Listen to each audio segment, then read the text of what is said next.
Jalan pulang terasa sangat jauh dan dingin. Ketiga mahasiswa itu hanya diam, dibayangi ketakutan baru yang ditanamkan oleh Pak Hadi.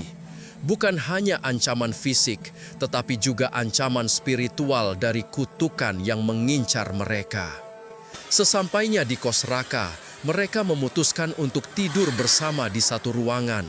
Mereka tidak berani kembali ke rumah masing-masing.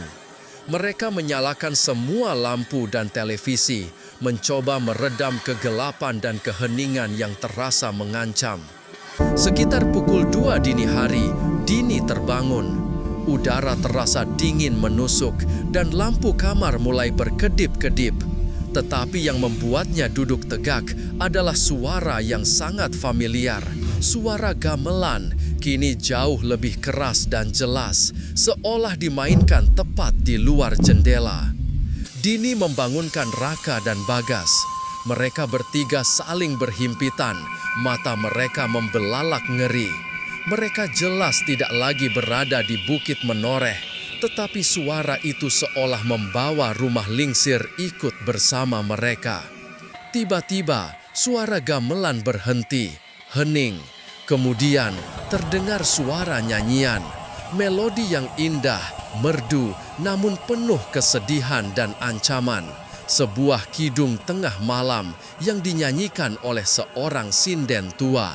Suara itu semakin dekat, dan kali ini Raka melihat sesuatu di sudut ruangan. Sesosok bayangan kabur, berambut panjang, berdiri diam. Dalam sekejap, bayangan itu lenyap, hanya menyisakan bau melati kering yang menyengat. Bagas teringat kata-kata Pak Hadi. Dia takut wajahnya yang sudah tua dan penuh jarum terlihat.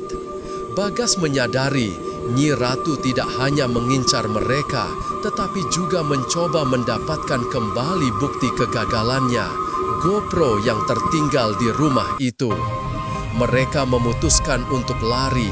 Mereka bergegas meraih kunci motor di tengah bisikan samar dan tawa melengking dari luar.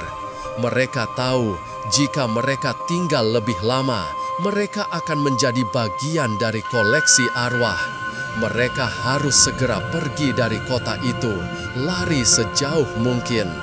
Saat Raka membuka pintu kos, udara dingin yang menusuk langsung menampar wajahnya. Di ambang pintu berdiri sesosok wanita tua dengan kebaya usang yang menutupi seluruh tubuhnya. Wajahnya yang keriput dan penuh jarum tersenyum lebar, menunjukkan gigi hitam. Suara nyanyian merdu itu terdengar dari mulutnya.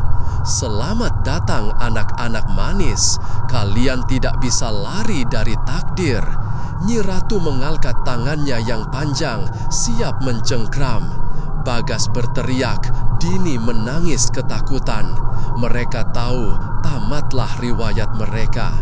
Tepat pada detik itu, dari kejauhan terdengar teriakan lantang disertai bunyi benda keras yang menghentam aspal.